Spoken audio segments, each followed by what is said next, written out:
आज के इस वीडियो में आरआरसी ग्रुप डी भर्ती के लिए मॉक टेस्ट यानी कि प्रैक्टिस सेट लेकर आएंगे और यहाँ पे परीक्षा की तरह ही आपको पूरे 100 क्वेश्चन देखने को मिलेगा। यह प्रैक्टिस सेट नंबर दूसरा होगा और इस वीडियो को देखने के बाद आप अपने को जान पाएंगे कि आपकी तैयारी कितनी है। इसी तरह का टेस्ट अगर आप खुद देना चाहते हैं तो इस ऐप को डाउनलोड करिए, जहाँ पे आपको टेस्ट और फ्री स्टडी मटेरियल मिलता है। डायरेक्ट लिंक वीडियो के डिस्क्रिप्शन में और पहले कमेंट बॉक्स में मिल जाएगा। इस वीडियो को आप टेस्ट के रूप में लीजिए, क्वेश्चन आने के बाद अपना उत्तर कमेंट करके बताइए, पता चल जाएगा कि आपकी तैयारी कितनी है। वीडियो खत्म होने के बाद आप बताइएगा कि आपने 100 में से कितने क्वेश्चनों को सही सही किया था।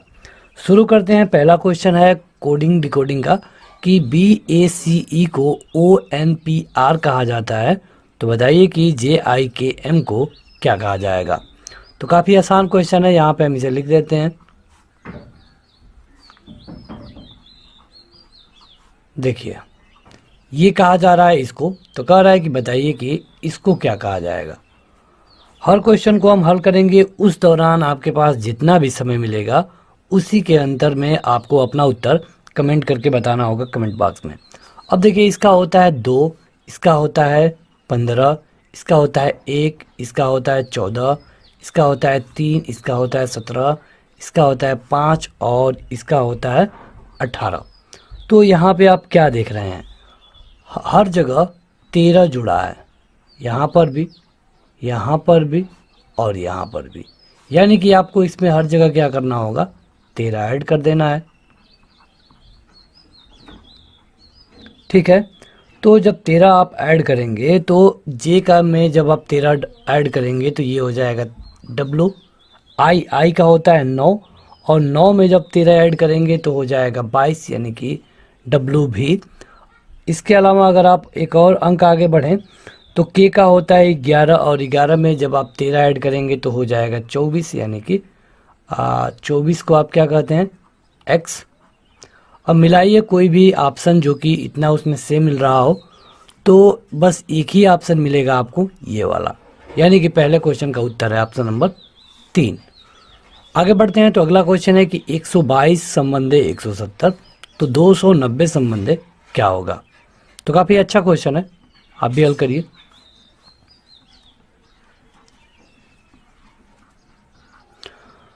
तो इसे आपको समझना पड़ेगा कि आखिर यहाँ पे क्या किया गया है। अगर आपको 122 को आप देखें अच्छी तरीके से तो पता चलेगा कि 11 का स्क्वायर और 1 जोड़ा गया है।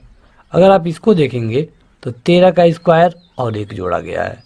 अगर आप 290 को देखेंगे तो ये 17 का स्क्वायर है और 1 जोड़ा गया है। अब आप देखिए यहाँ पे 11 था तो 13 हुआ, 17 है तो क्या होगा, 19 होगा। 19 का स्क्वायर और 1, जब आप 19 का स्क्वायर करते हैं तो 361 होता है और 1 जोड़ देंगे तो 362 होगा। यही आपका उत्तर होगा और इसमें से ऑप्शन नंबर चौथा सही होगा।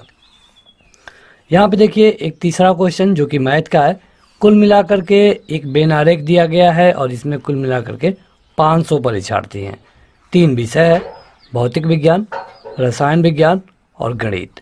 अब यहाँ पे बताना है आपको कि कितने ऐसे परीक्षार्थी हैं, कितने परसेंट जो कि 2 विषयों में पास हैं।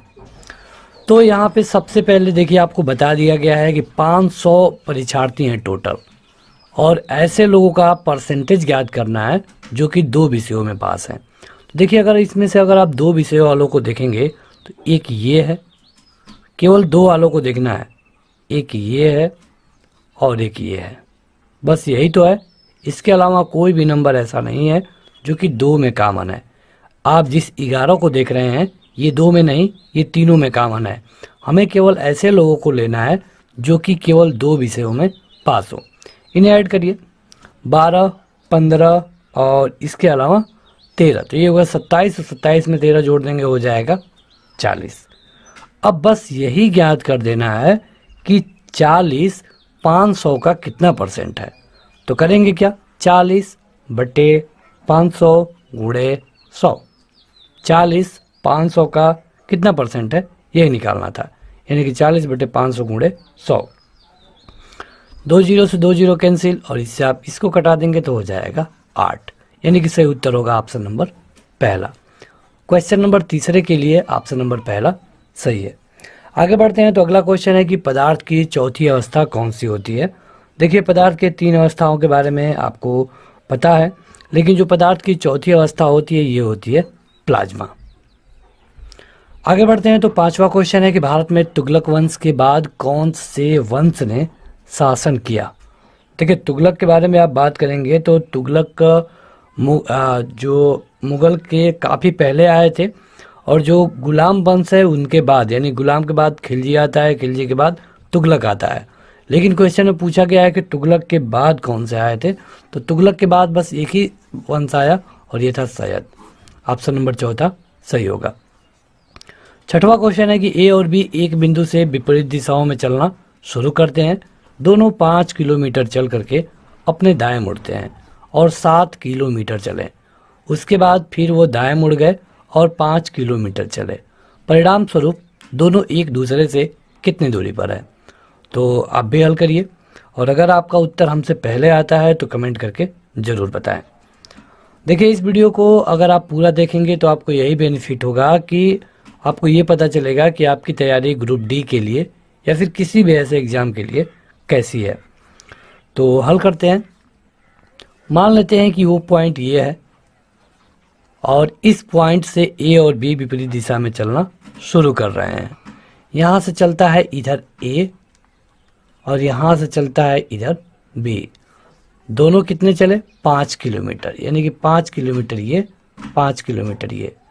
अब जो ए है ये, इसका मुंह तो इधर को था। अगर यहाँ हम नॉर्थ साउथ बना लें तो ए का मुख पूरब की तरफ था और बी का मुख पश्चिम की तरफ था। अब क्या हुआ कि दोनों अपने दाएं मुड़ गए। जब ए का मुंह पूरब की तरफ था तो जब ये दाएं मुड़ेगा तो इसका दाएं इधर होगा और ये 7 किलोमीटर चलेगा। बी का मुख जो कि पश्चिम की तरफ था, जब ये दाएं मुड़ेगा तो इसका दाएं इधर होगा, मतलब कि उत्तर की तरफ होगा, और ये भी 7 किलोमीटर चलेगा। इसके बाद क्या किया है, इसके बाद फिर से ये लोग दाएं मुड़ गए और 5 किलोमीटर चले। बी जो कि अब उत्तर की तरफ जा रहा है, ये जब दाएं मुड़ेगा तो इसका दाएं इधर होगा यहाँ पे, और 5 किलोमीटर चलेगा। उसी तरह ए जब दाएं मुड़ेगा तो इधर आएगा और ये 5 किलोमीटर चलेगा। अब कह रहा है कि दोनों के बीच की दूरी कितनी है, यानी कि यहाँ से ले करके यहाँ तक की दूरी। तो आपको पता है कि ये 7 है तो ये भी 7 होगा, ये 7 है तो ये भी 7 होगा, यानी कि 7 और 7 कितना हो गया? 14 किलोमीटर। काफ़ी आसान क्वेश्चन है, तो डायरेक्शन का ये क्वेश्चन है और काफ़ी लोग इसे आसानी से हल कर देते हैं। आगे बढ़ते हैं तो देखिए, 7वां क्वेश्चन है कि यदि किसी आयताकार आकृति की लंबाई और चौड़ाई को दोनों को 20% बढ़ा दिया जाए तो क्षेत्रफल में कितने % की वृद्धि हो जाएगी। एक तो इसे हल करने का ये तरीका है कि आप मान लीजिए दोनों में से दोनों को, फिर दोनों को 20% बढ़ा के तब कैलकुलेट करिए। या फिर एक तरीका ये है a + b + ab/100। ये जो फार्मूला है इसका यूज करके भी आप इसे लगा सकते हैं। तो पहले ये लंबाई है और ये चौड़ाई है। लंबाई को बढ़ाया गया है 20%, चौड़ाई को भी बढ़ाया गया है 20%। दोनों का गुणा हो जाएगा 20 × 20/100। ये तो है 40, और इसमें से 2 जीरो से 2 जीरो कैंसिल, ये आ गया 4, यानी कि आपका उत्तर आ गया 44%। Option number C. इस तरह के जहाँ पर भी क्वेश्चन आएंगे जिसमें कि 2 चीज़ों को बढ़ाया गया है, इनको आप 3 पर 4 पर भी लगा सकते हैं, लेकिन प्रक्रिया थोड़ी बड़ी हो जाती है। तो 2 वाले पे तो आप बेहिचक लगा सकते हैं और जल्दी से क्वेश्चन का उत्तर आ जाएगा। बढ़ते हैं आगे, तो ये 8वां क्वेश्चन है कि एक व्यापारी शुरू में किसी वस्तु को उसकी लागत में 10% की वृद्धि करते हुए बेचता है। तो लगाइए इसे, क्वेश्चन पढ़िए। अगर आपको वीडियो के क्वालिटी में कोई इशू है तो मोबाइल में आप क्वालिटी वाले सेटिंग में जा करके क्वालिटी को सही कर सकते हैं। 3 डॉट का बटन दिखता है वहाँ पे। क्योंकि ये वीडियो आपको हाई क्वालिटी में मिल रही है तो क्वालिटी में इशू होगा, यानी कि आपके नेटवर्क में इशू है। देखिए, कह रहा है कि एक व्यापारी है, शुरू में किसी वस्तु को जितने में खरीदा था उससे 10% की वृद्धि करके बेचता है। मान लीजिए कि वो 100 रुपये में खरीदा था, तो बेचेगा कितने में? 10% की वृद्धि करके। 100 का 10% कितना होगा? 10 होगा। यानी कि 100 रुपये में खरीद करके बेचेगा 110 रुपये में। बाद में उसने उसकी कीमत में 10% की कमी कर दी। अब उसने बता दिया है अपने ग्राहकों को कि हम 110 रुपये में इस सामान को बेच रहे हैं। बाद में उसे लगा कि नहीं नहीं, हमें इन लोगों को कुछ छूट देनी चाहिए, कमी करनी चाहिए। तो इसने कहा कि चलो हम 10% छोड़ देते हैं। तो अब ये इसका 10% छोड़ेगा। तो 110 का 10% इनने छोड़ दिया। यानी कि अगर इसका आप 10% निकालेंगे तो ये हो जाएगा 11। यानी कि 110 रुपये में इसने 11 रुपये छोड़ दिया। तो बचा कितना? बच गया 99। यानी कि अब वो 99 रुपये में बेच रहा है। अब पूछ रहा है कि बताइए कि व्यापारी को क्या लाभ हो रहा है कि हानि हो रहा है और कितना हो रहा है। तो देखिए वो व्यापारी 100 रुपये में सामान खरीदा था और बेच रहा है 99 रुपये में। तो कितना का उसको नुकसान हो रहा है? 1 रुपये का। चूँकि बात 100 रुपये की है इसलिए 1% का। और क्या हो रहा है? हानि। यानी कि 8वां का जो सही उत्तर होगा ऑप्शन नंबर ए होगा। तो बढ़ते हैं आगे। अगला क्वेश्चन है कि निम्नलिखित में से किसकी विमाएं आवेग के बराबर होती है। तो देखिए यहाँ पे अगर आप ऑप्शनों पे गौर करें, आयतन, चाल, बल आघूर्ण या फिर चाल की दर, तो ये कोई भी नहीं होगा। आवेग की विमा होती है रेखीय वेग के बराबर। रेखीय वेग के बराबर। ये क्वेश्चन ही गलत था। आगे बढ़ते हैं। तो अगला क्वेश्चन है 10वां कि भारत की प्रथम पूर्णकालिक महिला रक्षा मंत्री कौन है। देखिए पूर्णकालिक कहने का क्या मतलब है, जैसे कई बार आपने देखा होगा जैसे इंदिरा गांधी के ज़माने में भी कि इंदिरा गांधी खुद तो प्रधानमंत्री थी लेकिन कुछ समय के लिए उनके पास रक्षा मंत्री का भी पद था। तो अब इनको पूर्णकालिक नहीं कहा जाएगा। आपको इस क्वेश्चन में पूछा गया है कि पूर्णकालिक, तो इसके लिए क्या सही उत्तर होगा? सही उत्तर होगा निर्मला सीतारमण। 2014 से लेके 2019 के टाइम पीरियड में ये भारत की रक्षा मंत्री रही। यहाँ पे देखिए एक अक्षरों को व्यवस्थित करने के लिए दिया गया है और कहा गया है कि जब आप इसे व्यवस्थित करेंगे तो एक जानवर का नाम बनेगा। अब कैसे व्यवस्थित करेंगे ये आपके विकल्प हैं। ये विकल्प है, ये आपके अक्षर हैं। तो बताइए, आप भी इसे हल करिए और अगर आपको उत्तर आ जाता है तो बताइए। OEHSR, तो इससे क्या बन सकता है? तो इससे बस एक ही शब्द बनेगा, ओए सरार, मतलब हार्स बन जाएगा। तो इसका 3 है, इसका 1 है और इसका 5 है, ये इसका 4 है और ये का 2 है। यही आपका सही उत्तर होगा 315-42 और ये है ऑप्शन नंबर पहला। तो ये सही होगा। परीक्षा में आपको बस ऐसे ही क्वेश्चन दिए जाते हैं। अगला है 12वां कि यदि किसी महीने की 23वीं तारीख को रविवार है तो बताइए कि 2 सप्ताह और 4 दिन पहले कौन सा दिन था। 23 तारीख को रविवार है, मतलब संडे है। तो कह रहा है कि 2 सप्ताह पहले और 4 दिन पहले। अब देखिए इसमें से पहले आप 7 दिन माइनस करिए, 16 तारीख को लीजिए। तो 7 दिन मतलब कि सेम डे रहेगा, यानी कि संडे ही रहेगा। ठीक है, फिर 7 दिन माइनस करिए, यानी कि 7 दिन माइनस करेंगे तो 9 तारीख आ जाएगी। फिर जो डे रहेगा ये संडे ही रहेगा। अब देखिए 2 सप्ताह हो गया, 1 सप्ताह हमने यहाँ लेस किया है, 1 सप्ताह हमने यहाँ लेस किया है। कहा गया था 2 सप्ताह और 4 दिन, तो 4 दिन और लेस करिए, यानी कि 5 तारीख आ जाएगा। और संडे में से 4 दिन कम करिए, यानी कि गुरुवार, बुधवार होगा। आपका सही उत्तर होगा बुधवार, क्योंकि बुधवार इसके बाद से बृहस्पति, शुक्र, शनि और तब जाके आता है संडे। आपका सही उत्तर होगा बुधवार, ऑप्शन नंबर सी। तो इस तरह जो हार्ड क्वेश्चन आएंगे उनको आप बड़े आसानी से लगा सकते हैं।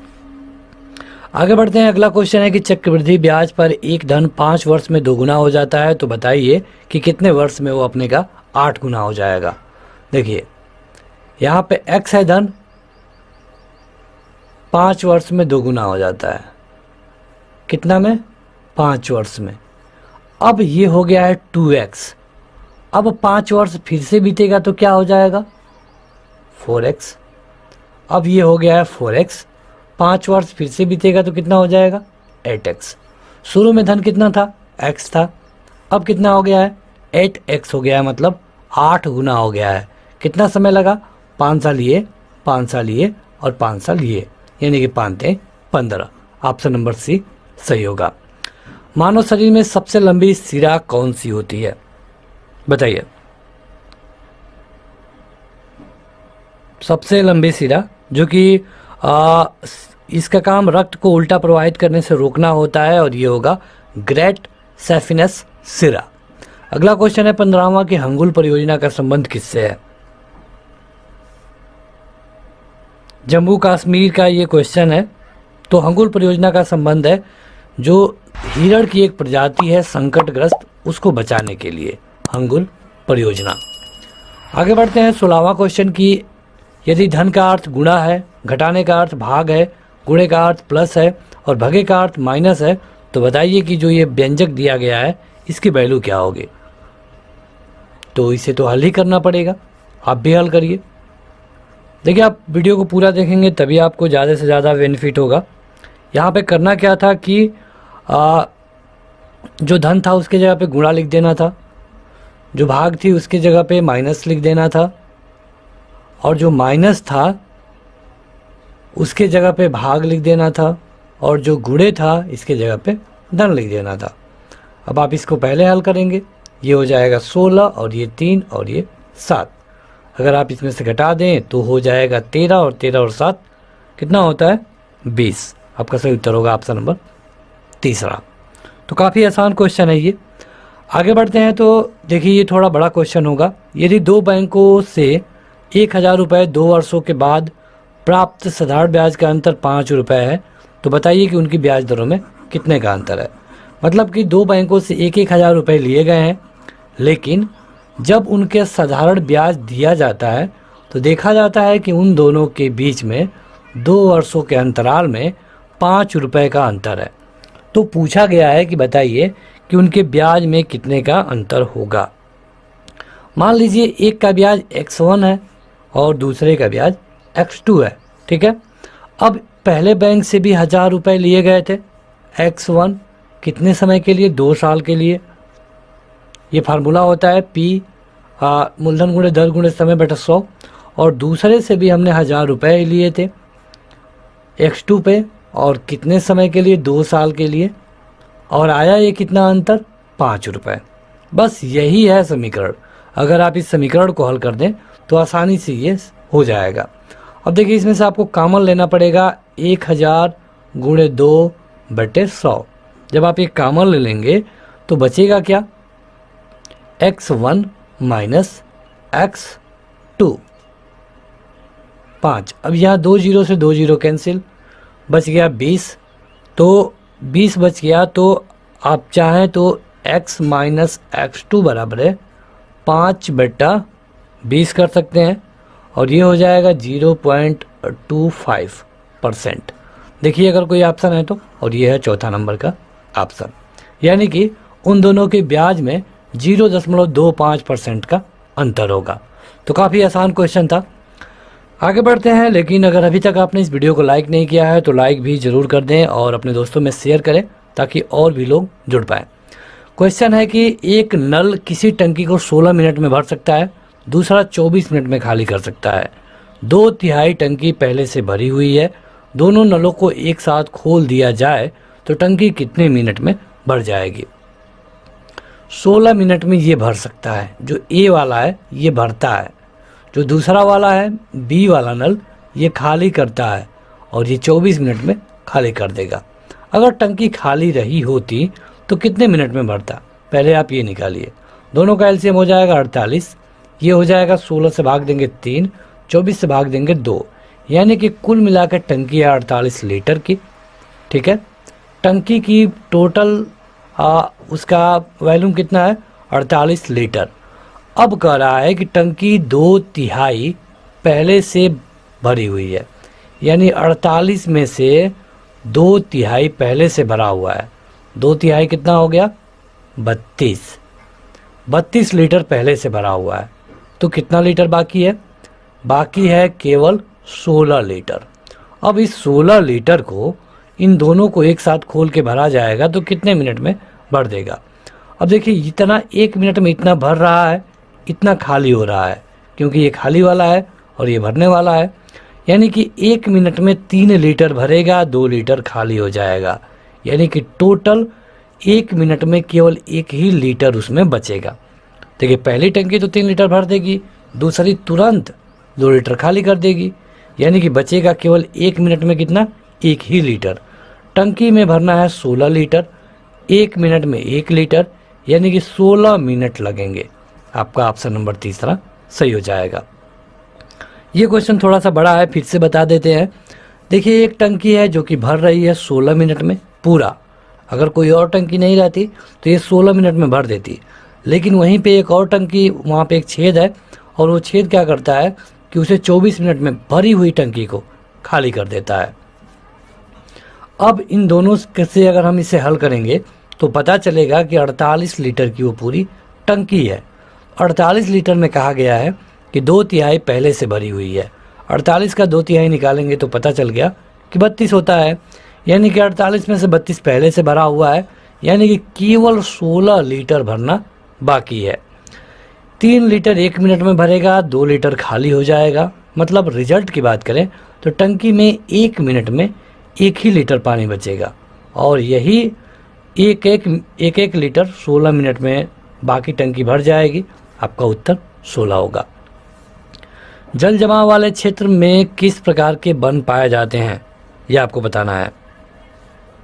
जो जल जमाव वाले क्षेत्र हैं उसमें कैसे वन पाए जाते हैं, ये होते हैं मैंग्रोव वन। अपने शासनकाल के दौरान अंग्रेज किसानों को बंगाल में किस फसल को उगाने के लिए मजबूर करते थे। ये क्वेश्चन बिहार से भी रिलेटेड है, तो बताइए। देखिए अगर क्वेश्चन ये केवल बिहार में पूछा गया होता तो नील हो जाता, लेकिन जब ये क्वेश्चन बंगाल में चला गया है तो जूट होगा। सही उत्तर होगा जूट। यहाँ पे देखिए 21वां क्वेश्चन है और एक आकृति दी गई है। आपको बताना है कि इन चारों आकृतियों में से कौन सी आकृति में ये प्रश्न आकृति ऑटोमेटिक फिल हुआ है, मतलब पहले से इंक्लूड है। देखिए ये क्वेश्चन इसी तरह से परीक्षा में पूछा जाएगा। इस तरह की वीडियो देखने से आपको बेनिफिट यही होगा कि कैसे क्वेश्चन परीक्षा में आते हैं और उन्हें हल कैसे करना है, ये आप आसानी से समझ पाएंगे। देखना आपको यही है कि इसमें से कौन सी आकृति में ये आकृति ऑलरेडी है। तो अगर आप पहले को चेक करें तो पहले में तो होगा नहीं, क्योंकि ये वाला जो है ना इसमें नहीं है, यानी कि ये गलत हो गया। दूसरे में आप चेक करिए, तो दूसरे में आप चेक करेंगे तो देखिए इस तरह, इस तरह, इस तरह, इस तरह और इस तरह। यही है ना प्रश्नाकृति जो कि दूसरे वाले में इंक्लूडेड है। कहने का मतलब ये है कि अगर प्रश्न वाली आकृति को उठा करके हूबहू इस पे रख दिया जाए तो कहीं पर भी कोई दिक्कत ना आए। तो इसको उठा के अगर आप यहाँ रखेंगे तो कहीं पे कोई दिक्कत नहीं आएगी। यही आपका सही उत्तर होगा। यहाँ पे देखिए एक कोडिंग डिकोडिंग का क्वेश्चन है कि डायग्राम को ये कहा जाता है, तो बताइए कि पिक्चर को क्या कहा जाएगा। काफ़ी अच्छा क्वेश्चन है, आप भी हल करिए। देखिए इस वीडियो को केवल देखना नहीं है, आपको एक पेपर और पेन लेके बैठना है। भले ये वीडियो 1 घंटे तक की हो जाएगी, लेकिन अगर आप हल करेंगे तो आपको मैक्सिमम बेनिफिट मिलेगा। यहाँ पे देखिए डी का होता है 4, इसका होता है 1, इसका होता है 9 और इसका होता है कितना एफ का 6, इसका होता है 1, एक्स का होता है 24, जी का होता है 7, डी का होता है 4, आर का होता है 18, ओ का होता है 15, ए का होता है 1, एक्स का होता है 24, एम का होता है 13 और जे का होता है 10। ये आपको याद होना चाहिए, इसका कोई शॉर्ट ट्रिक नहीं है। शॉर्ट ट्रिक है लेकिन वो उतना अच्छा नहीं है। यहाँ देखिए -3 हुआ है, यहाँ पर -3 हुआ है, यहाँ पर -3 हुआ है, -3, -3, -3 और -3। हर जगह केवल 3 घटाया गया है, तो आपको अगले वाले में वही करना होगा। PICTURE, ठीक है। P का होता है 16, इसका 9, 3, 20, U का कितना होता है 21, R का 18 और इसका 5। जब 16 में से 3 घटाएंगे तो हो जाएगा 13 होता है M का। 9 में से 3 घटाएंगे तो हो जाएगा 6 और 6 होता है एफ का। देखिए एम और एफ से कोई ऑप्शन है तो एम और एफ से बस एक ही ऑप्शन है ये वाला, तो आपको इसको ट्रिक करके आगे बढ़ जाना है, पूरा हल करने की कोई ज़रूरत नहीं है।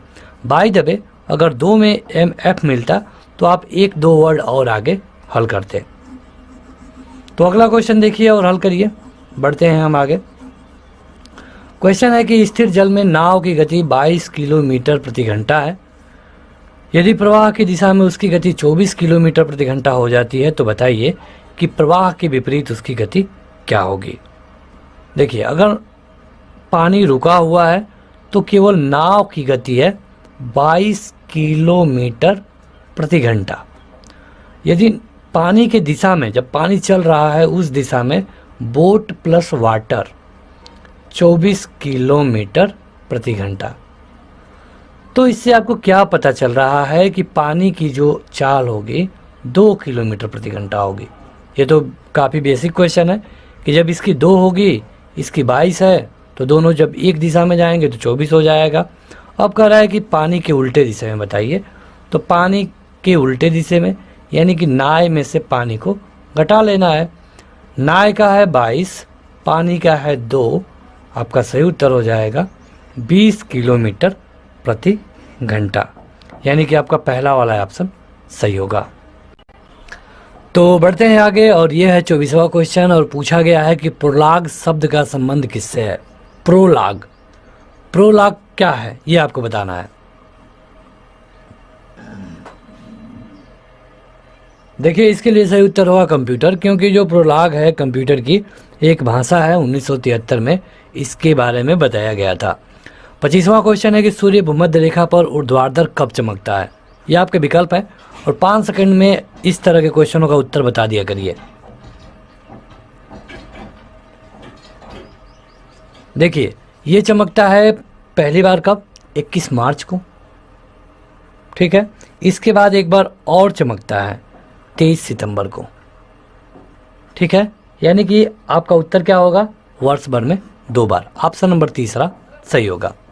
26वां क्वेश्चन देखते हैं और इसमें कहा गया है कि जो 10 प्रेक्षण है उनका माध्य है 53।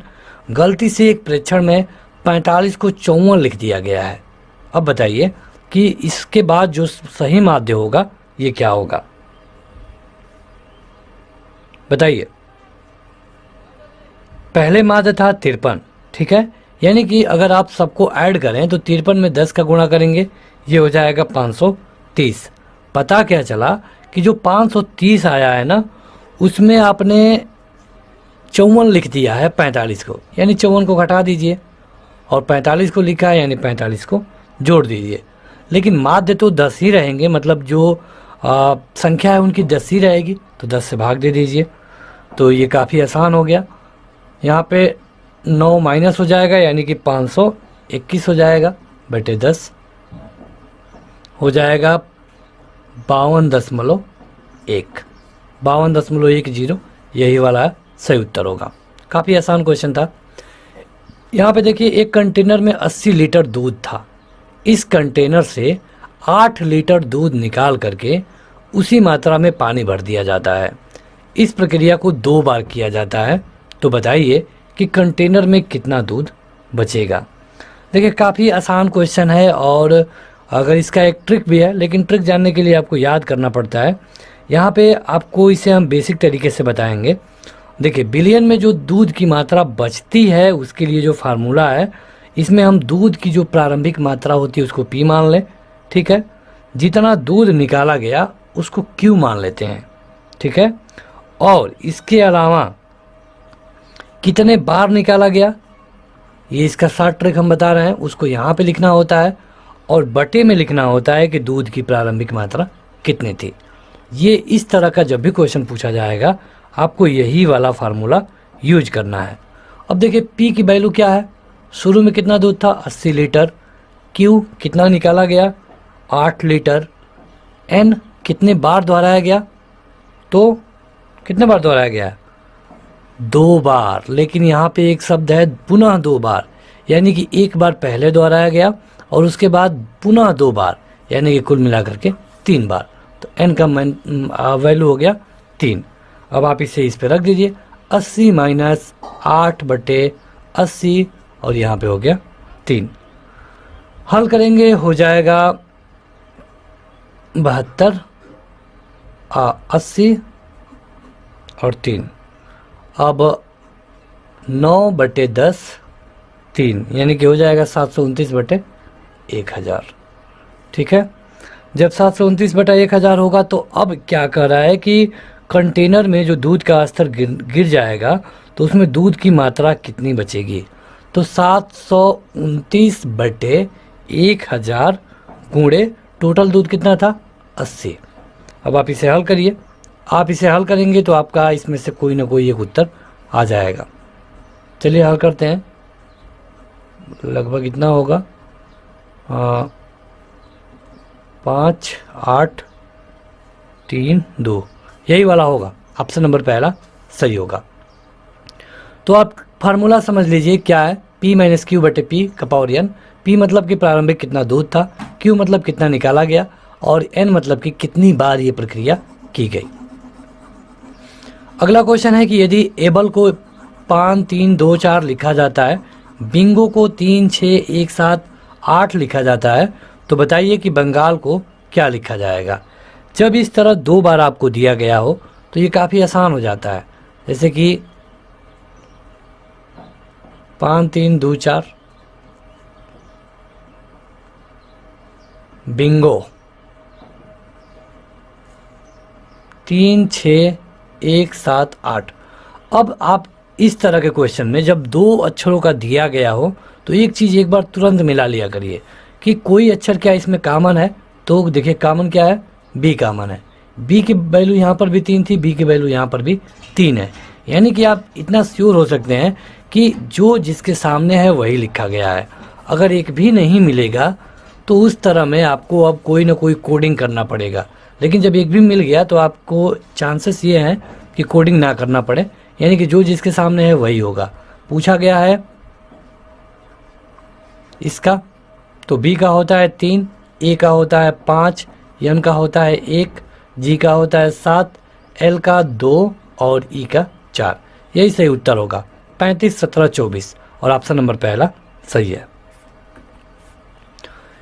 अगला क्वेश्चन है कि मंडप गोपुरम एवं स्तंभ युक्त कक्ष किस शैली की प्रमुख विशेषताएं हैं, बताइए। तो ये होता है केवल और केवल एक ही शैली में और यह है द्रविड़ शैली। 17 दिसंबर 1927 को जॉन सैंडर्स की हत्या किसने कर दी थी। सैंडर्स की हत्या किसने की गई ये पूछा गया है। देखिए सैंडर्स की हत्या की गई थी भगत सिंह के द्वारा। दिए गए विकल्पों में से कौन सा विकल्प आरोही क्रम में सार्थक क्रम दिखाता है, आप इसे बताइए। सार्थक क्रम कहने का मतलब कि क्या पहले होगा, पहले क्या नियुक्ति होती है या फिर इंटरव्यू होता है या फिर पहले विज्ञापन आता है, बताइए। आरोही क्रम में बताना है तो पहले क्या होता है, विज्ञापन आता है, यानी कि 5 पहले होगा। विज्ञापन जब आता है तो अब आप क्या करते हैं, तो आवेदन करते हैं। ठीक, आवेदन इसमें कहीं पे नहीं है। आवेदन होने के बाद परीक्षा होती है, तो ये परीक्षा है, परीक्षा नहीं है। परीक्षा होने के बाद क्या होता है, इंटरव्यू होता है, तो परीक्षा भी नहीं था, यानी इंटरव्यू था, यानी 5 के बाद आ गया 2। ठीक है, इंटरव्यू होने के बाद क्या होता है, चयन होता है, तीसरा नंबर। चयन होने के बाद क्या होता है, नियुक्ति होती है और तब जाके परीक्षा होती है, यानी कि यही सही होगा 52 34। मिलाइए किसी में ऐसा है तो, और ऐसा केवल पहले वाले में है। इस तरह आपको लगाना पड़ता है इस तरह के क्वेश्चनों को। यहाँ पे विकल्पों में से चुनना है जो कि अन्य से भिन्न है। 78 91 84 और 26 चारों में से कौन सबसे अलग है ये आपको बताना है, बताइए। काफी अच्छा क्वेश्चन है।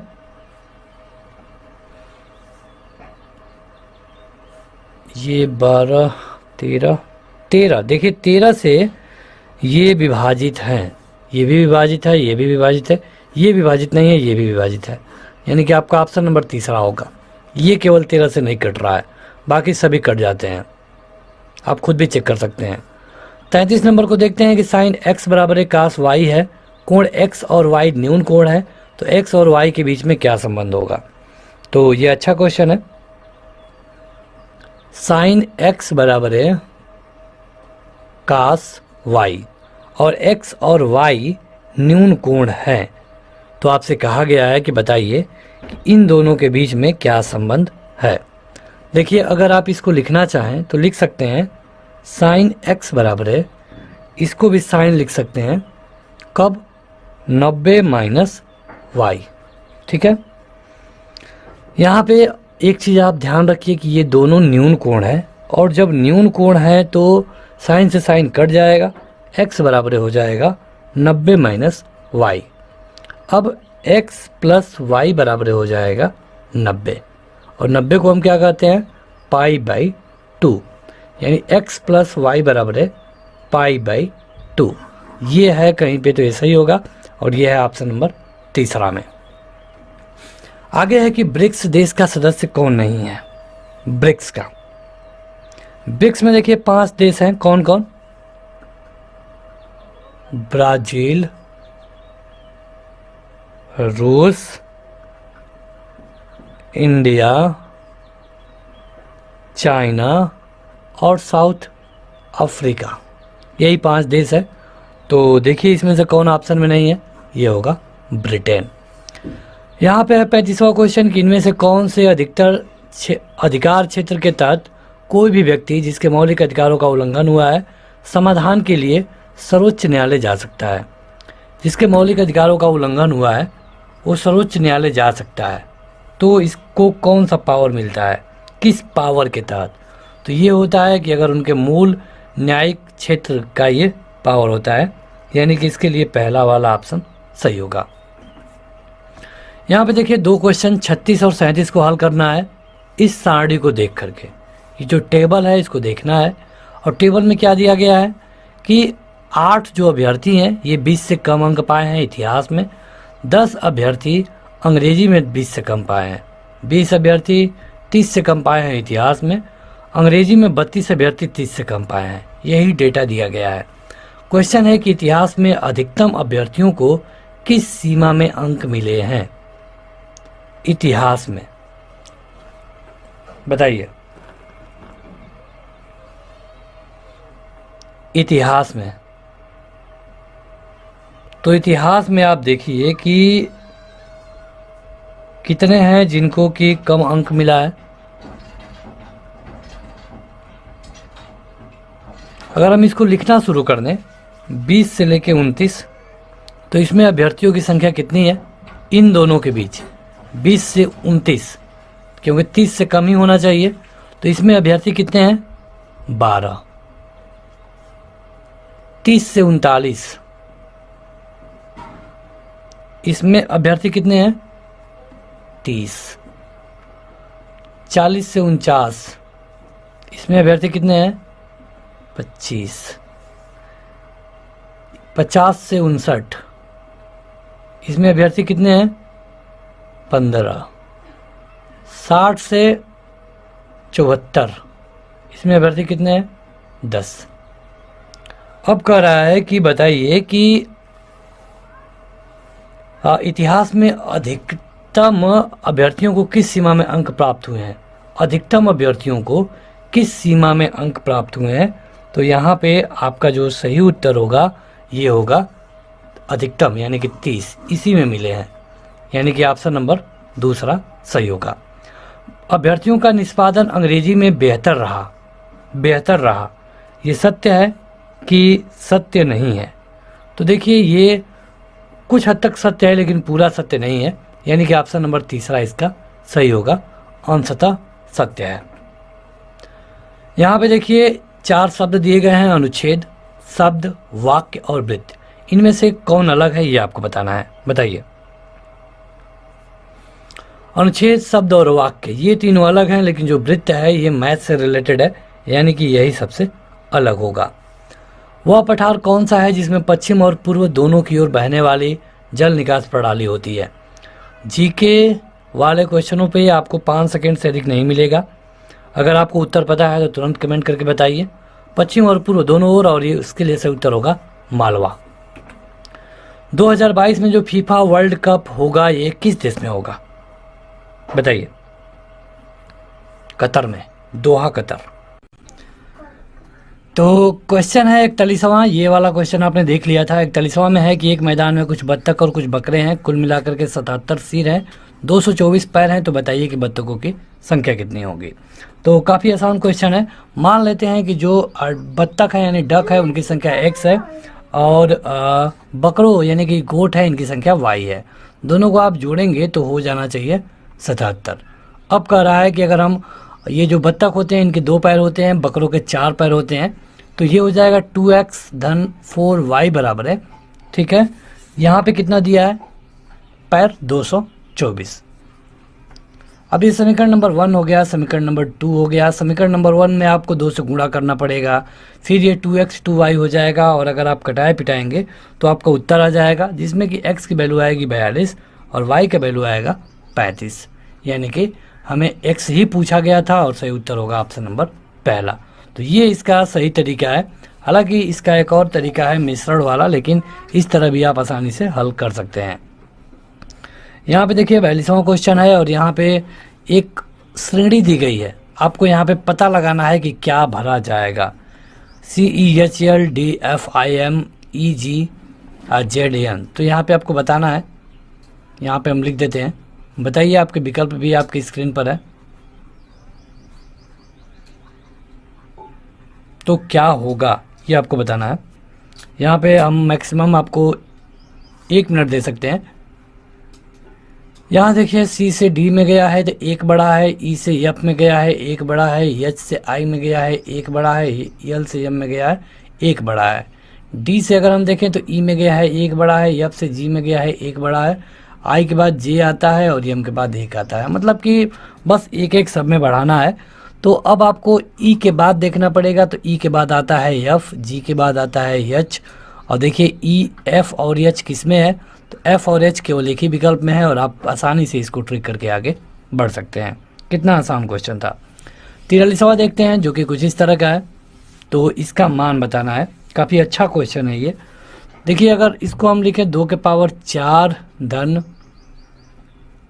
3 64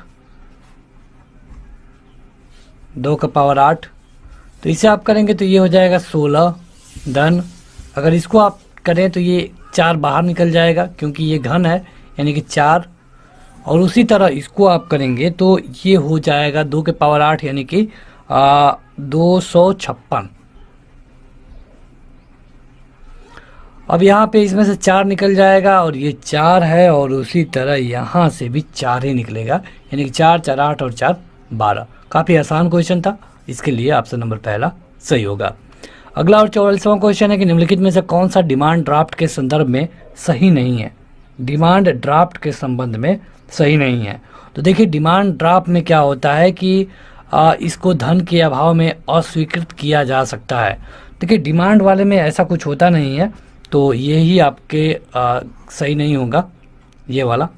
बजरंग पुनिया का संबंध किस खेल से है। बजरंग पुनिया को आप जानते ही हैं, इनका संबंध किस खेल से है। 5 सेकंड है आपके पास, बताइए। कुश्ती से। आप अपना क्वेश्चन जरूर काउंट करते रहिए ताकि वीडियो के लास्ट में बता पाएं कि आपका स्कोर कितना है। अगला क्वेश्चन है कि थैले में 155 रुपए हैं, जिसमें कुछ 1 रुपये के सिक्के हैं, कुछ 50 पैसे के सिक्के हैं, कुछ 10 पैसे के सिक्के हैं।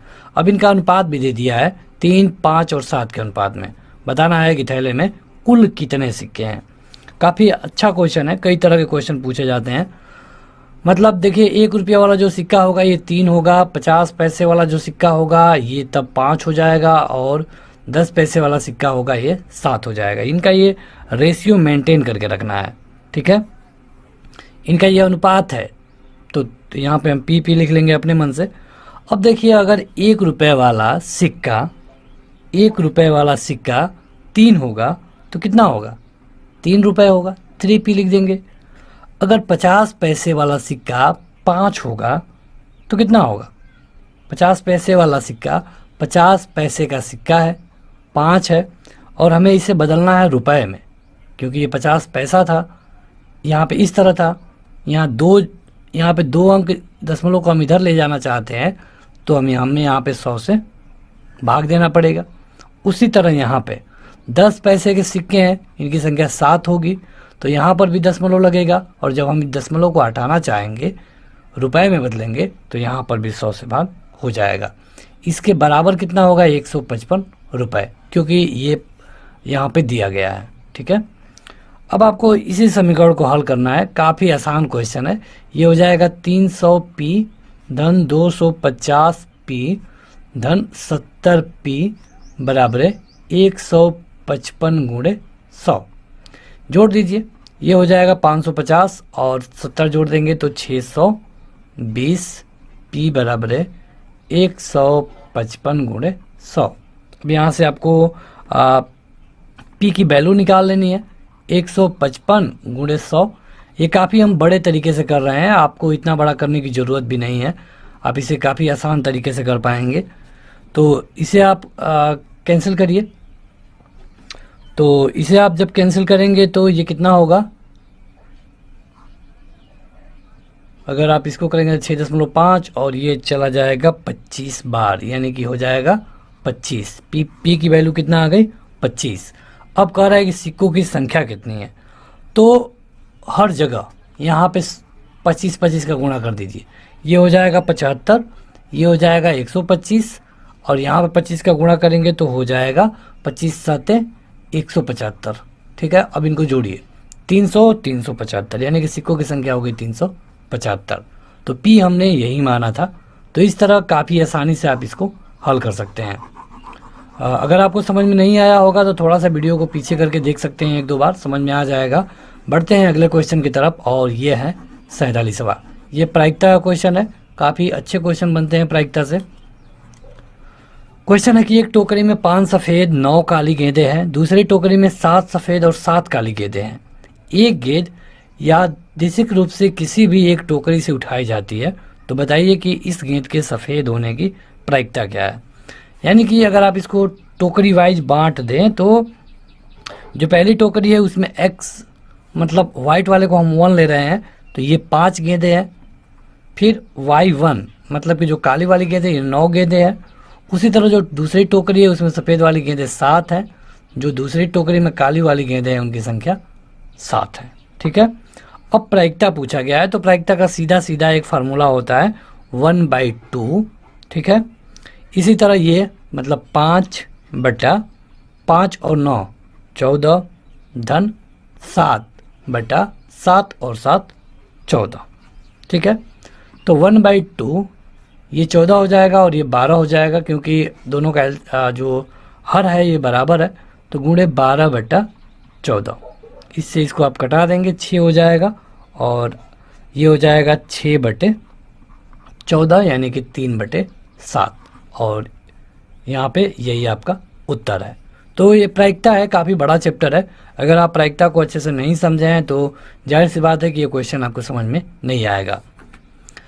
आगे बढ़ते हैं, तो यहाँ पे विलुप्त संख्या बतानी है। यहाँ पे देखिए इस दूसरे वाले त्रिभुज में एक विलुप्त संख्या है, तो आप बताइए। इस क्वेश्चन के लिए हम आपको पूरा 1 मिनट दे रहे हैं, बताइए 1 मिनट।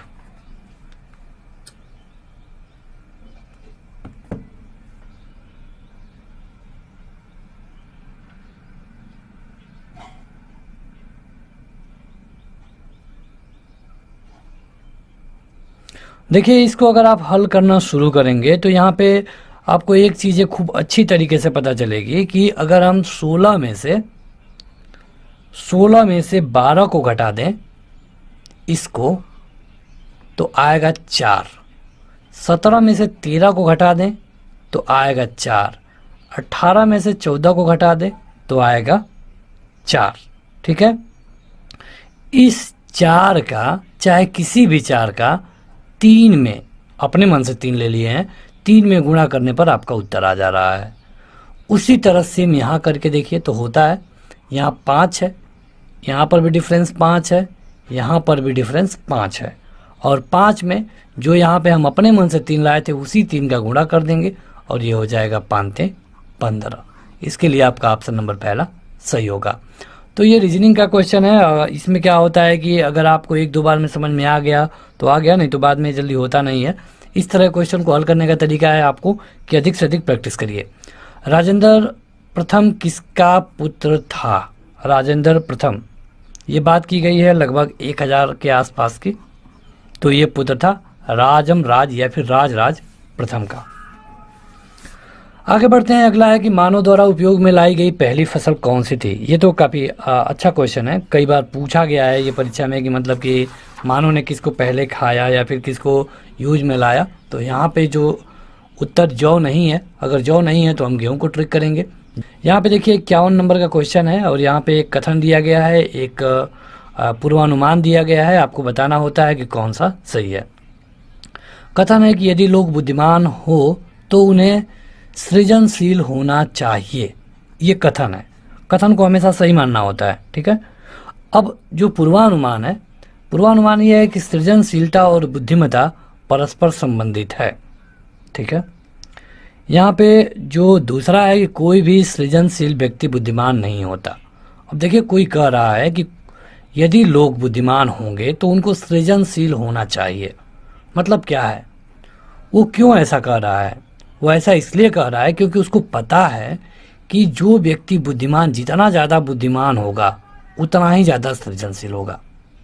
तभी तो वो कह रहा है ना कि यदि लोग बुद्धिमान होंगे तो उन्हें सृजनशील होना चाहिए, मतलब उसको पता है कि लोग अगर बुद्धिमान होंगे तो सृजनशील होंगे। तो उसको क्या लगता है, क्या पूर्वानुमान है, यही बताना है। पहला पूर्वानुमान है कि सृजनशीलता और बुद्धिमत्ता परस्पर संबंधित है, तो ये बिल्कुल सही है। परस्पर संबंधित है मतलब एक बढ़ेगा तो दूसरा बढ़ेगा ही, तो ये इसके हिसाब से सही होगा। कोई भी सृजनशील व्यक्ति बुद्धिमान नहीं हो सकता, ये तो बिल्कुल गलत है, यानी कि आपका केवल पहला वाला ही सही होगा। देखते हैं 52 नंबर को। यहाँ पे कुछ पुस्तकें एक पंक्ति में लगी हुई हैं। दाईं ओर से 21वीं पुस्तक और बाईं ओर से 28वीं पुस्तक के बीच में 5 पुस्तकें हैं। पुस्तकों की कुल संख्या 42 से अधिक है, तो आपको बताना है कि पुस्तकों की कुल संख्या कितनी है। काफ़ी अच्छा क्वेश्चन है, तो बनाइए आप भी। यहाँ लेफ्ट हो गया, राइट हो गया। राइट से 21वां, 21वां, लेफ्ट से 28वां, ठीक है। इसके बीच में 5 पुस्तकें हैं, 1 2 3 4 5, ठीक है। इन दोनों के बीच में 5 पुस्तकें हैं। अब कह रहा है कि पुस्तकों की कुल संख्या 42 से अधिक है, तो बताइए कि पुस्तकों की कुल संख्या कितनी होगी। अब देखिए यहाँ से लेफ्ट से जहाँ से भी शुरू हुआ होगा यहाँ तक 28 हो गए हैं, ठीक है। इसके बाद 5 ये हो गए हैं, ठीक है। और मतलब कि राइट से जहाँ पर ख़त्म हुए होंगे वहाँ से जोड़ करके यहाँ तक 21 हुए हैं। तो आप जोड़िए, 21 5 26, 26 और 28 हो गया 54, यही आपका उत्तर होगा। तो अगला क्वेश्चन है 53 नंबर का कि एक 2 अंकों की संख्या है जिसके अंकों का योग है 8। यदि इसमें से 36 घटाया जाए तो उसके अंक बदल जाते हैं आपस में, तो बताइए संख्या कितनी है।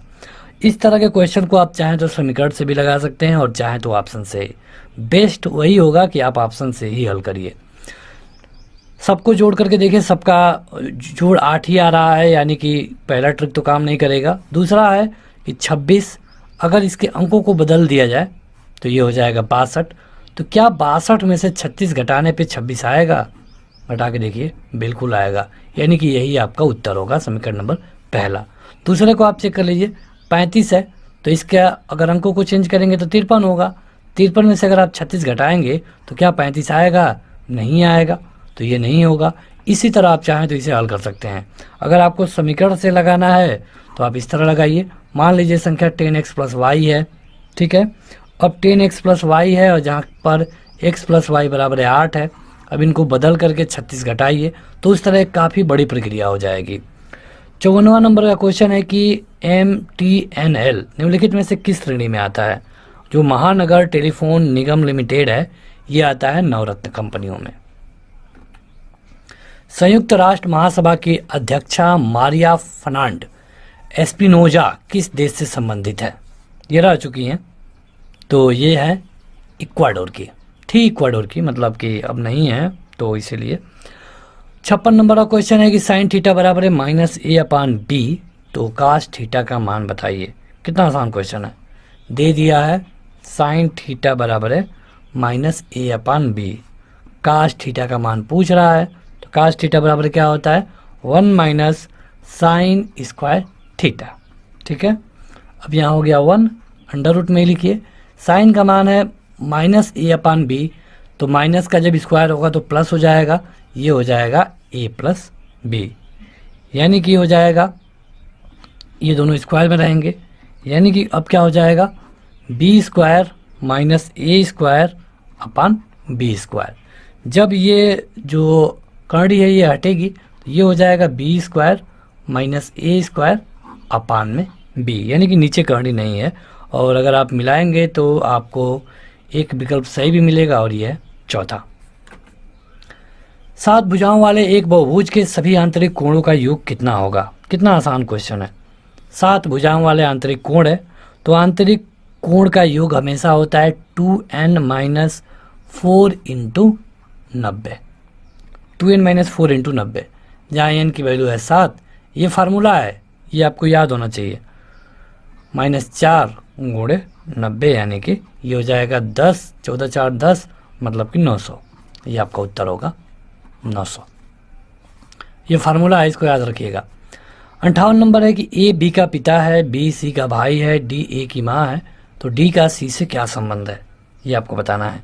डी का सी से क्या संबंध है? ए बी का पिता है, जो ए है ये पिता है बी का, यानी कि ऊपर रहेगा, पिता है तो इसको हम पुरुष में कर देते हैं इस तरह। बी सी का भाई है, जो बी है ये भाई है, यानी कि ये भी पुरुष है, और किसका? सी का। डी ए की माँ है, जो डी है वो ए की माँ है, यानी ए की माँ है कौन? डी। ये महिला है इसलिए हमने इसको निगेटिव कर दिया। डी का सी से क्या संबंध है, मतलब डी क्या लगेगा सी का? देखिए, सी के भाई का पिता यानी कि पिता, और पिता की माँ, पिता की माँ क्या लगती है? दादी। सही उत्तर होगा ऑप्शन नंबर दूसरा। इस तरह ये अच्छा है, काफ़ी अच्छा है, इस तरह आप आसानी से कर पाएंगे। समता स्थल को किस व्यक्ति के समाधि के रूप में जाना जाता है? समता स्थल पे यह है जगजीवन राम। भारत के जो उपराष्ट्रपति होते हैं उनका कार्यकाल कितना होता है? बताइए, काफ़ी आसान क्वेश्चन है। देखिए, आर्टिकल अगर आप 63 की बात करेंगे तो इसमें बताया गया है कि जो होंगे उपराष्ट्रपति, इनकी कार्यकाल होगा केवल 5 साल का। आगे बढ़ते हैं और यह है 61वां क्वेश्चन। अगर अभी तक आपने इस वीडियो को लाइक नहीं किया है तो ज़रूर लाइक कर दें और वीडियो को अंत तक ज़रूर देखें, तभी आपको मैक्सिमम बेनिफिट मिलेगा। थोड़ी वीडियो बड़ी हो सकती है लेकिन यह आपके लिए एक टेस्ट है। यहाँ पे आपको ये भी पता चल रहा है कि कौन सा क्वेश्चन किस तरीके से परीक्षा में हल करना चाहिए। क्वेश्चन है कि 2 भाइयों के आयु के बीच का अंतर उनके पिता और माता के आयु के बीच के अंतर के बराबर है। बड़े भाई की आयु 15 वर्ष है, छोटे भाई के जन्म लेने के समय उनकी मां की आयु 37 वर्ष थी। यदि पिता माता से 5 वर्ष बड़ा हो तो बताइए कि बड़े बेटे के जन्म के समय उनकी आयु क्या थी। यहाँ पे अगर आप देखेंगे इस क्वेश्चन को तो एक चीज़ आपको अच्छे से समझ में आ जाएगी कि जो बड़ा भाई है इसका और छोटा भाई का, इन दोनों में जो अंतर है ये फादर और मदर के अंतर के बराबर है। एक चीज़ तो एकदम साफ साफ समझ में आ जाएगी। अब यहाँ पे कहा है कि बड़े भाई की उम्र 15 साल है, छोटे भाई की उम्र पता नहीं है। ठीक, अब कह रहा है कि माता और पिता में 5 साल का अंतर है, तो कभी भी चाहे बड़े के जन्म हो तब या छोटे का जन्म हो तब हमेशा इनमें अंतर कितना ही रहेगा? 5 ही साल का रहेगा। छोटे भाई की उम्र निकल जाएगी यहाँ से 10 साल। ठीक है, क्योंकि 5 इधर चला जाएगा तो हो जाएगा 10 साल। अब कह रहा है कि 10 साल पहले जो उसकी माँ की उम्र थी, क्योंकि कह रहा है ना कि जो छोटा भाई जब जन्म लिया था, यानी कि छोटा भाई की उम्र इस समय 10 साल है और जब छोटा भाई जन्म लिया था यानी कि 10 साल पहले, तो 10 साल पहले जो छोटा भाई है इसके समय पे उसकी माँ की उम्र कितनी थी? 37 साल। ये कहा गया है यहाँ पे देखिए। तो 15 साल पहले माँ की आयु पूछा गया है। 15 साल पहले, 15 साल क्यों पूछा गया है? क्योंकि जब बड़े बेटे का जन्म हुआ था। तो 37 में से आपको और 5 घटा देना होगा, यानी कि आपका उत्तर आ जाएगा 32 साल। उत्तर इसका 32 ही होगा। लगाने के तरीके और भी हो सकते हैं, आपने किस तरीके से लगाया, जो कोई भी तरीका हो, लेकिन उत्तर इसका आएगा 32 ही। कहीं कोई दिक्कत हो तो क्वेश्चन का स्क्रीनशॉट आप लेके रख सकते हैं और कमेंट बॉक्स में पूछ सकते हैं, ताकि वहाँ पे हम आपको बता पाएँ। यहाँ पे देखिए 62 नंबर का क्वेश्चन है और यहाँ पे एक प्रश्न आकृति दी गई है और कहा गया है कि बताइए कि टुकड़े में से कौन सी आकृति बन सकती है। इनको अगर जोड़ दिया जाए तो इनमें से कौन सी आकृति बनेगी, तो बताइए। ये आपके विकल्प हैं। इनको अगर आप नंबरिंग कर ले, इसको 1 रख दें, इसको 2 रख दें और इसको अगर आप 3 रख दें, तो सबसे पहले हम 1 को ही लगाना चाहेंगे। 1 को हमने लगा दिया क्योंकि ये लंबा है। उसके बाद 2 है तो 2 को भी हम लगा देते हैं। इसके बाद 3 है तो 3 को अगर आप लगाएंगे तो इस तरह होगा। देखिए इस तरह कोई है तो इस तरह का बस एक ही है, ये वाला, क्योंकि अगर आप बीच में से इन दोनों को हटा देंगे तो मिला के देखिए लगभग यही बन रहा है। तो यही इसके लिए सही उत्तर होगा, ऑप्शन नंबर 3। 63वां क्वेश्चन है और यहाँ पे एक भाग दी गई है, काफ़ी आसान क्वेश्चन है, तो आप हल करिए।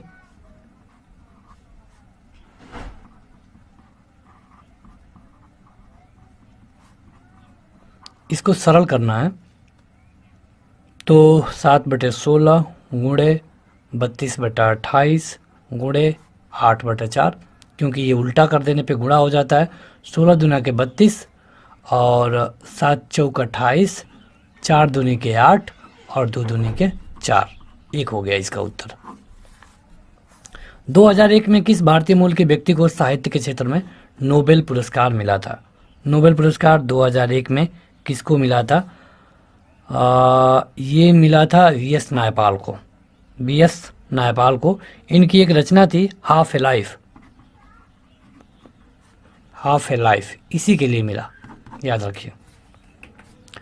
एशियन गेम के इतिहास में स्वर्ण पदक जीतने वाले पहले भारतीय जेवलिन थ्रोअर नीरज चोपड़ा ने अपना पहला पदक किस दिवंगत पूर्व प्रधानमंत्री को समर्पित किया था?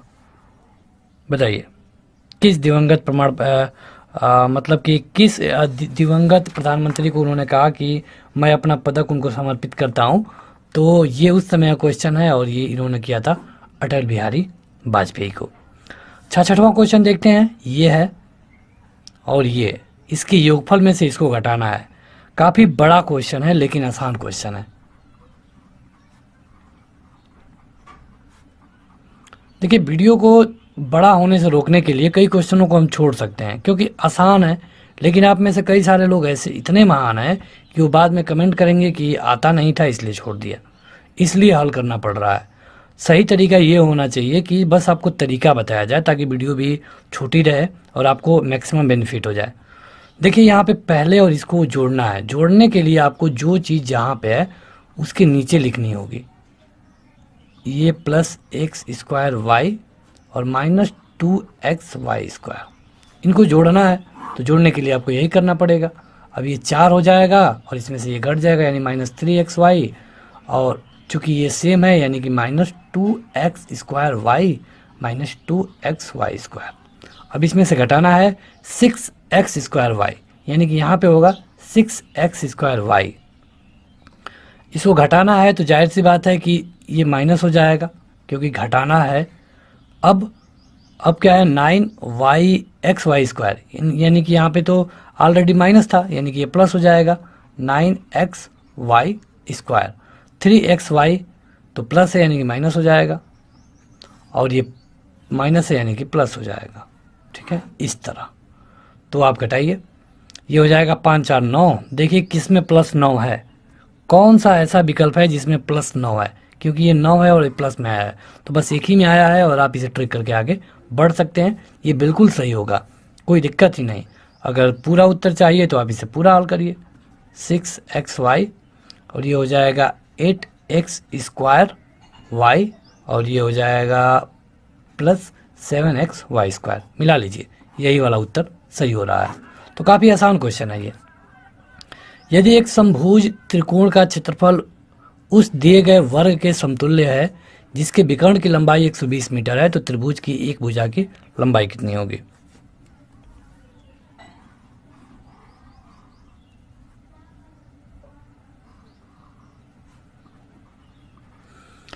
यहाँ पे जो ए बी सी है, यानी जो ए सी है ये 120 मीटर है, तो जब यहाँ पे भुजा निकालना पड़ेगा तो भुजा बराबर क्या हो जाएगा? विकर्ण बराबर होता है a√2 बराबर 120, यानी कि a बराबर कितना हो गया, मतलब भुजा की हम बात कर रहे हैं, तो 120/√2। अब इसका आप एरिया निकाल लीजिए, एरिया निकालेंगे तो a स्क्वायर होगा, यानी कि 120 का स्क्वायर बटे 2, ये इसका एरिया हो गया। अब जो प्रश्न में है, प्रश्न में ये है कि किसी समकोण त्रिभुज का क्षेत्रफल, समकोण त्रिभुज का क्षेत्रफल होता है √3/4 एक्स स्क्वायर बराबर है कितना है, इतना के बराबर है। ठीक है, इससे इसको कटा दीजिए, 2 दूने के 4, यहाँ पे x की वैल्यू निकाल लेंगे और यही आपका उत्तर होगा। जो भी होगा आप x की वैल्यू निकाल लीजिएगा। निम्नलिखित संख्या श्रेणी में से अगला पद क्या आएगा? 7 है, 12 है, 28 है, 52 है, तो आपको बताना है कि अगला क्या होगा। बस, काफ़ी आसान क्वेश्चन है, बताइए बताइए। देखिए, अगर आप इसको दोगुना कर रहे हैं तब भी नहीं हो रहा है, क्योंकि यहाँ पे तो हो जाएगा, यहाँ पे फिर यहाँ से नहीं हो रहा है, तो दिक्कत हो रही है। तो अब इसका दूसरा तरीका ये होगा कि अगर आप 12 को समझें तो 12 को आप लिख सकते हैं 3³ + 3 स्क्वायर प्लस 3 होगा ना, 3 स्क्वायर प्लस 3, 3 3 9 3 12। 28 को आप क्या लिखेंगे? 5 स्क्वायर प्लस 3। 52 को क्या लिखेंगे? 7 स्क्वायर प्लस 3। तो 7 को आप क्या लिखेंगे? 2 स्क्वायर प्लस 3। ठीक है, हो गया। तो अब इसके आगे क्या होगा? 3 5 7, इसके बाद क्या आएगा? 9 आ सकता है, लेकिन यहाँ पे 2 को भी लिया है, यानी कि 9 नहीं आएगा, 11 आएगा। तो 11 का आप करके देखिए, 11 का स्क्वायर 121 और 3 124, यही उत्तर होगा। क्योंकि जो अभाज्य संख्याएं हैं उनका वर्ग करके 3 जोड़ रहा है, तो 9 अभाज्य नहीं है, इसीलिए। The great India block train, इसकी शुरुआत कहाँ से की गई थी? नई दिल्ली से। नई दिल्ली में कहाँ से? सफदरगंज रेलवे स्टेशन से। ठीक है, अगला है कि प्रधानमंत्री मोदी 30 जनवरी 2019 को किस राज्य में नमक सत्याग्रह स्मारक का उद्घाटन किया? अब जाहिर सी बात है कि जब नमक से रिलेटेड कोई भी क्वेश्चन आएगा नमक सत्याग्रह से, तो सही उत्तर गुजरात ही होगा, क्योंकि गांधी जी ने भी किया था। यहाँ पे देखिए एक चित्र दिया गया है और आपको इसका अध्ययन करते हुए बताना है कि कितने ऐसे चिकित्सक हैं जो कि ना तो खिलाड़ी हैं और ना ही चित्रकार हैं। अब यहाँ पे देखिए आयत जो है ना, ये चित्रकार को दर्शा रहा है, जो वृत्त है ये खिलाड़ी को दर्शा रहा है, और जो त्रिभुज है ये चिकित्सक को दर्शा रहा है। ठीक है, अब बताना है कि कितने ऐसे चिकित्सक हैं, मतलब इसमें होना जरूरी है जो खिलाड़ी नहीं है और ना ही चित्रकार है। मतलब इसमें हैं लेकिन इसमें नहीं है, यानी कि इस तरह की जो संख्या आपको दिख रही है केवल यही है जो कि ना तो खिलाड़ी है ना तो चित्रकार है, और यही आपका उत्तर होगा। 3 व्यक्ति हैं XYZ जो कि अलग अलग 3 गांव ABC के रहने वाले हैं। उन्हें अलग अलग रंग पसंद है, काला, पीला और लाल। जरूरी नहीं कि इस क्रम में। तो Z गांव A में रहता है, उसे काला रंग पसंद है। X गांव B में नहीं रहता है किंतु उसे लाल रंग पसंद है। तो निम्न में से कौन सा कथन सही है? ये देखिए पजल का क्वेश्चन है। चूँकि हमने आपको स्टार्टिंग में बताया था कि हम NTPC को भी कवर करेंगे, तो यहाँ पे उससे भी क्वेश्चन है, थोड़े हार्ड क्वेश्चन होगा। ये पजल का क्वेश्चन हार्ड होता ही होता है, लेकिन उतना हार्ड भी नहीं है क्योंकि छोटा क्वेश्चन है। तो बताइए इसको हल करके कि क्या है। यहाँ पे देखिए व्यक्ति हैं XYZ, गांव है, गांव का पता नहीं, तो कह रहा है कि ZA गांव में रहता है। Z का गांव हमको पता चल गया A। ठीक है, अब जो ZA गांव में रहता है तो इसको काला पसंद है। अब X B में नहीं रहता है, X B में नहीं रहता है तो जाहिर सी बात है कि C में रहता होगा और ये B में रहता होगा, क्योंकि A तो ऑलरेडी है, तो गांव तो इनका सही हो गया।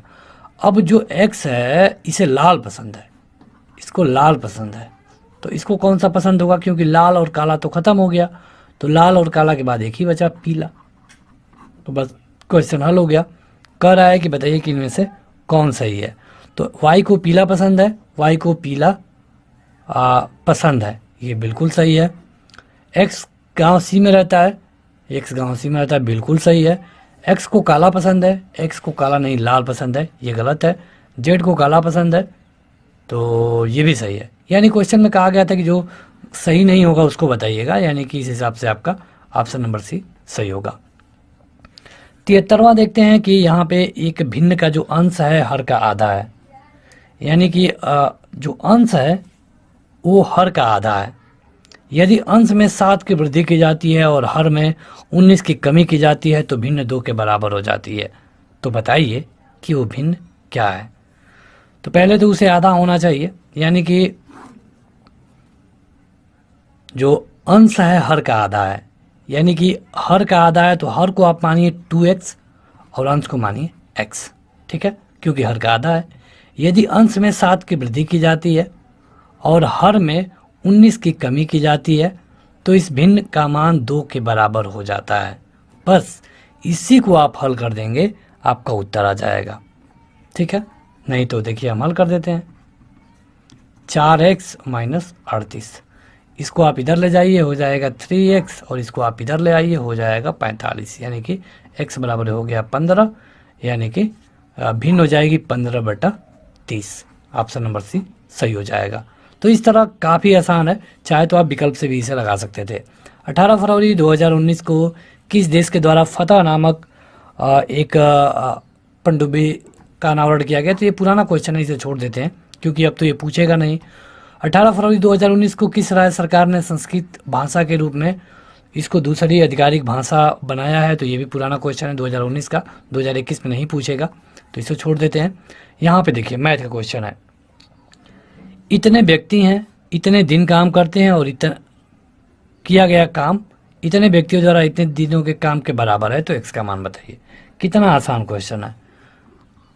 इतने व्यक्ति हैं, काम करते हैं इतने दिन, ठीक है, फिर से इतने व्यक्ति हैं, काम करते हैं इतने दिन। तो बस कह रहा है कि बता दीजिए कि x की वैल्यू क्या है। बस इसका इसमें गुणा और इसका इसमें गुणा करेंगे, x की वैल्यू आ जाएगा। आसानी से हल कर सकते हैं, कोई बड़ा क्वेश्चन नहीं है। अगर आप चाहेंगे तो हम हल भी कर देंगे, लेकिन आप इसका स्क्रीनशॉट ले लीजिए और खुद इसे हल करिए।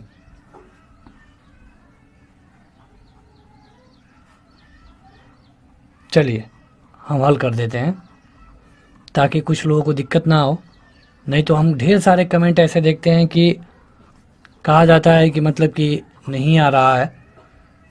तो ये हो जाएगा 5 4 9 और ये हो जाएगा 15, तो ये हो जाएगा आपका 9x धन 20 और ये 15x माइनस 100, यानी x बराबर है 20। यही निकालना था, आपका ऑप्शन नंबर पहला सही होगा।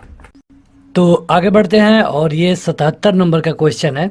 यहाँ पे लिखा गया है x प्लस 1/x बराबर 3। तो बताइए कि x का पावर 5 प्लस 1/x का पावर 5 का मान क्या होगा। तो देखिए ये तो काफ़ी आसान क्वेश्चन है, इसका वैल्यू दिया गया है। सबसे पहले आपको क्या करना होगा कि इसका वर्क करेंगे दोनों तरफ का। तो ये हो जाएगा x² प्लस 1/x² प्लस 2 और बराबर हो जाएगा 9। ये 2 इधर जाएगा तो माइनस हो जाएगा, यानी कि ये हो जाएगा 7, ठीक है। अब ये जब इतना हो गया तो आप इसको चाहें तो एक समीकरण बना करके रख सकते हैं। मान लीजिए कि ये समीकरण नंबर ए है। अब जो ए है या फिर इससे पहले वाला जो था जिसको आपने यहाँ पे देखा था, जो कि यहाँ पे दिया गया है, इसका क्यूब करिए, मतलब कि 1x प्लस 1/x का क्यूब करिए। जब आप क्यूब करेंगे तो यहाँ पे 3 था तो 3 का भी क्यूब हो जाएगा। ये हो जाएगा x³ plus 1/x³ plus 3x 1/x bracket में x प्लस 1/x और ये हो जाएगा 27। अब यहाँ पे आपको जो मिलेगा ये होगा x³ प्लस 1/x³ बराबर है ये 27 है और इसकी वैल्यू आपको 3 मिली थी, ये इससे कट जाएगा तो 3 3 हो जाएगा 9, यानी 27 में से 9 घट गया तो हो गया 18। अब देखिए आपको दो समीकरण मिल गए, एक ये और एक ये। अब सीधे सीधे आपको इन्हें आपस में गुणा कर देना है। जब आप गुणा करेंगे तो यहाँ पे 3 है और यहाँ पे 2 है। जब गुणा करेंगे तो 3 और 2 इस तरफ 5 हो जाएगा। मतलब आपका सवाल आसान हो जाएगा और आप इसे अब यहाँ से हल करिएगा। आपका जो सही उत्तर होगा इसके लिए 123 होगा। इस क्वेश्चन के लिए हमने तरीका बता दिया, आपको क्या क्या तरीका यूज करना है, इतना हमने हल भी कर दिया है। अब आपको केवल ए और बी वाले समीकरण को आपस में गुणा करना है। बढ़ते हैं आगे। तो ये 78 नंबर का क्वेश्चन है। यहाँ पे देखिए कुछ क्वेश्चनों को हम इसलिए छोड़ रहे हैं ताकि आपको केवल तरीका सीखना है और वीडियो भी बड़ी ना हो। यहाँ पे देखिए एक प्रश्न आकृति दी गई है, यहाँ पे एक दर्पण लगा दिया गया है, ठीक है। अब बताना है कि जब यहाँ पे हम दर्पण लगा देंगे तो कौन सी आकृति बनेगी। काफ़ी आसान क्वेश्चन है, बताइए। जब यहाँ पे लगा देंगे तो जाहिर सी बात है कि जो आपको आकृति बनेगी उस पर ऊपर की तरफ होगा, इस तरफ, और जो ये तीर इधर की तरफ दिख रही है ये अब इधर की तरफ दिखेगी, इस तरह। तो इस तरह का अगर आप देखेंगे तो एक ही है और ये है ऑप्शन नंबर चौथा। युआन किस देश की मुद्रा है? तो युआन कहाँ की मुद्रा है बताइए। जीके वाले क्वेश्चनों के लिए आपको केवल 1 से 2 सेकंड मिलेगा। यह है चीन का। विश्व की 7 फीट और 8 इंच की सबसे लंबी महिला का रिकॉर्ड किस देश से है बताइए। यह है चीन से। यहाँ पे देखिए एक प्रश्न दिया गया है यहाँ पे, और यहाँ पे उसकी उत्तर आकृतियाँ हैं। अगर वीडियो की क्वालिटी में कोई इशू है तो यहाँ पे 3 डॉट वाले में जा करके आप क्वालिटी सही कर सकते हैं। अब देखिए इसमें से किसी भी आकृति को ऐसे इसमें सेट करना है ताकि ये फिगर पूरा हो जाए। तो जो भी आकृति सेट होगी वही आपका उत्तर होगा। चलिए इसको हम सेट करके देखते हैं। जब इसको आप सेट करेंगे तो कई चीज़ें तो सही होंगी, लेकिन यहाँ पे जो ये वाला सेक्शन है ये क्रॉस करेगा, यानी कि ये नहीं होगा। आपको एक एक लगा लगा के देखना होगा। और अगर आप दूसरे वाले को चेक करें, क्योंकि इसमें ये इधर दे दिया गया है जो कि नहीं होगा। इसमें अगर आप देखेंगे ऑप्शन 2 में तो इसमें सही है, क्योंकि इसको अगर आप लगा के देखेंगे तो ये सही बैठेगा। ये भी नहीं है और ये भी नहीं है, यानी कि इसका ऑप्शन नंबर 2 यानी कि बी वाला सही होगा। आगे बढ़ते हैं। तो ये 82 नंबर का क्वेश्चन है कि कुछ रसोइये कर्मचारी हैं,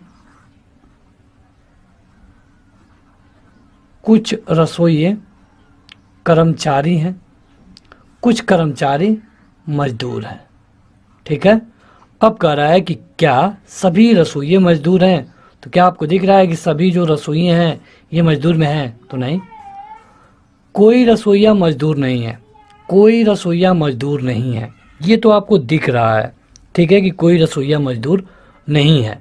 तो ये भी आपका क्या होगा, सही हो सकता है। लेकिन अगर इस फिगर को हम इस तरह बनाए होते, इस तरह, तब देखिए तब भी आपका क्वेश्चन सही हुआ होता।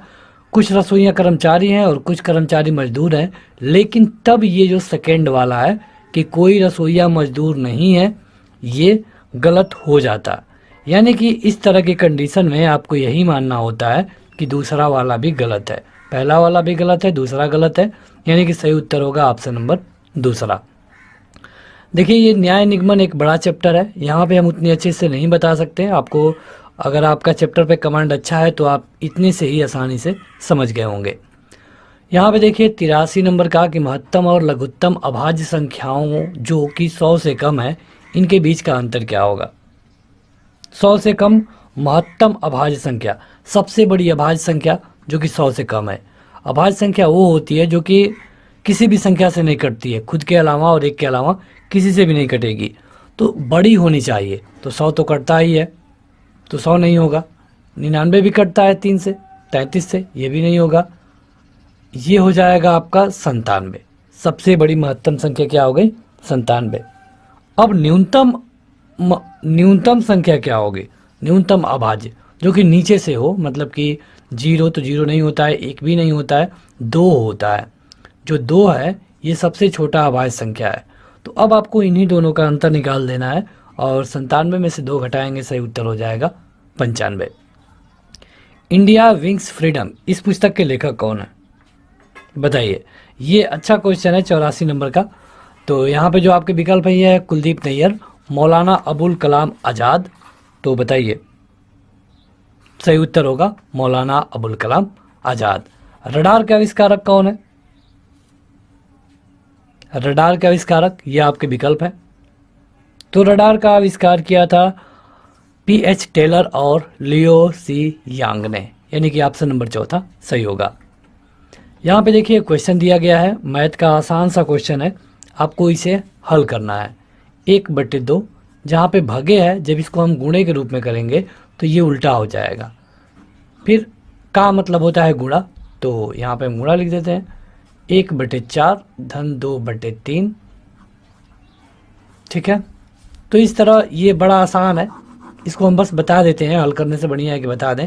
देखिए इस तरह में क्या करना होगा कि पहले आपको इसे हल करना पड़ेगा, ये अलग है, और जब इसको आप हल करेंगे तो 1 हो जाएगा इसका उत्तर।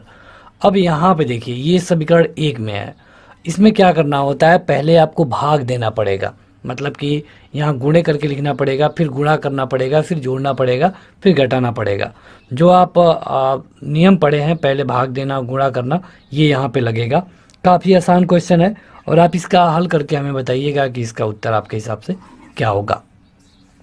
चाहे तो आप स्क्रीनशॉट ले लीजिए इसका, और अंत में वीडियो के कमेंट बॉक्स में जाके कमेंट कर सकते हैं। किसी वस्तु के मूल्य में 10% की कमी कर दी जाती है, उसे पुराने मूल्य पर लाने के लिए उसकी कीमत में कितनी वृद्धि करनी पड़ेगी? बताइए।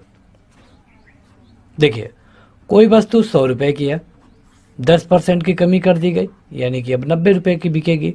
लेकिन दुकानदार को लगा कि जो हम 90 रुपये की बेच रहे हैं ये हमें घाटा हो रहा है।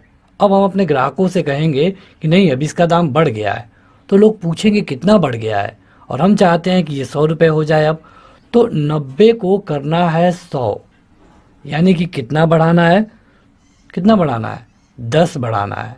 ठीक है, और कितना, 90 को गुणे 100। अब यहाँ पे आप देखिए तो इससे इसे कैंसिल हो जाएगा, 100/9 हो गया, और ये हो जाएगा 11 सही 1/9। ये आपका उत्तर होगा। समझ में आया होगा। यहाँ पे देखिए इंटेलिजेंस लिखा गया है, और यहाँ पे बताना था आपको यही कि इससे इसमें जो वर्ड यूज किए गए हैं उनसे कौन सा बन सकता है। इस तरह के क्वेश्चन बहुत पूछे जाते हैं, बताइए। देखिए सी वाला तो होगा नहीं, क्योंकि इसमें डी है और इसमें कहीं पे डी नहीं है। इसको मिलाइए, CTEINGLECT,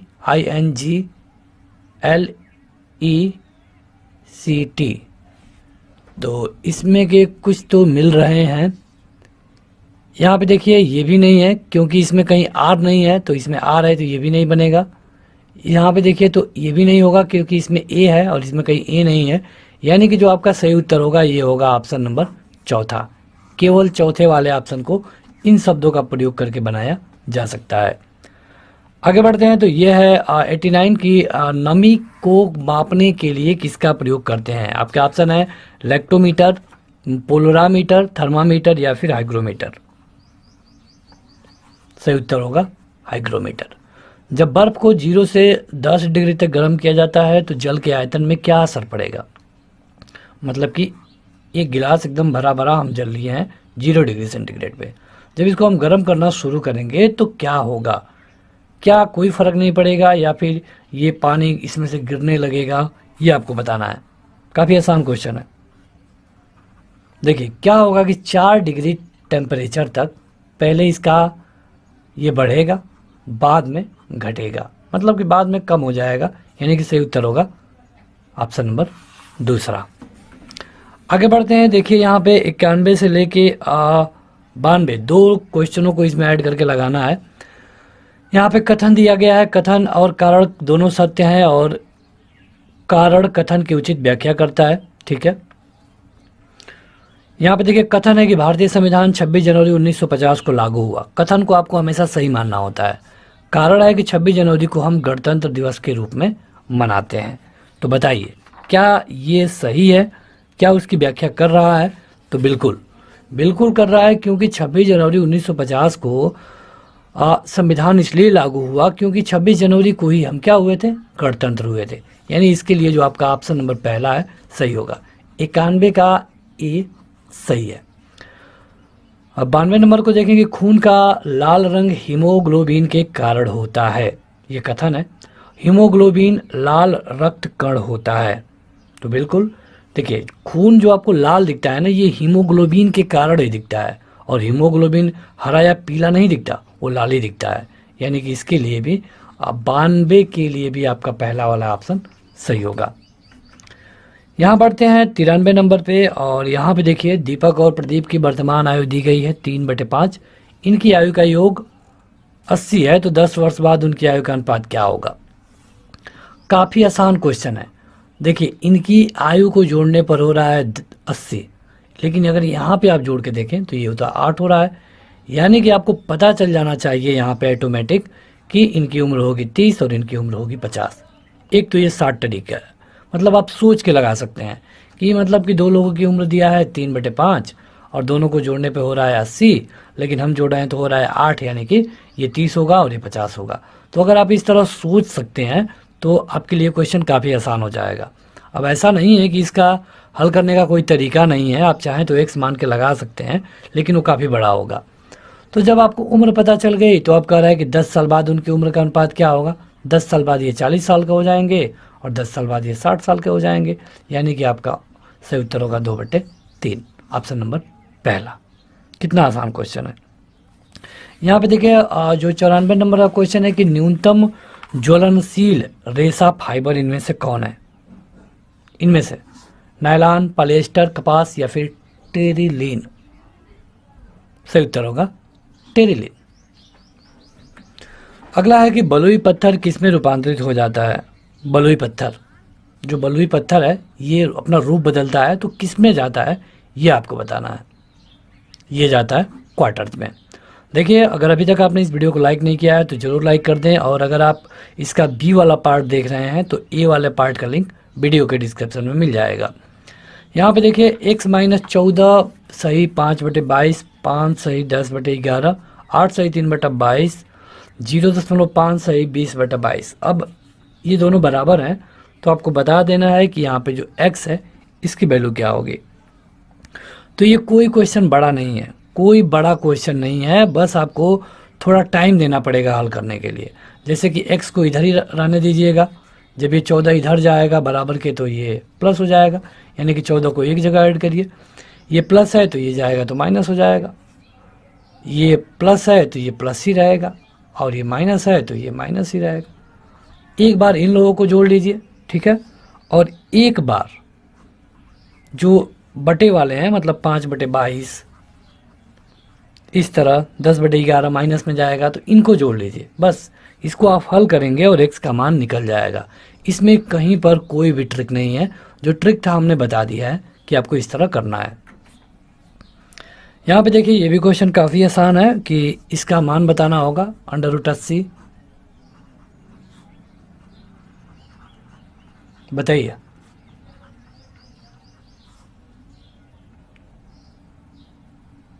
देखिए 80 करेंगे तो ये हो जाएगा 4√5, 4 चौको 16 और 16 5 80। अगर आप इसका करेंगे तो इसका क्या होगा ये बताइए।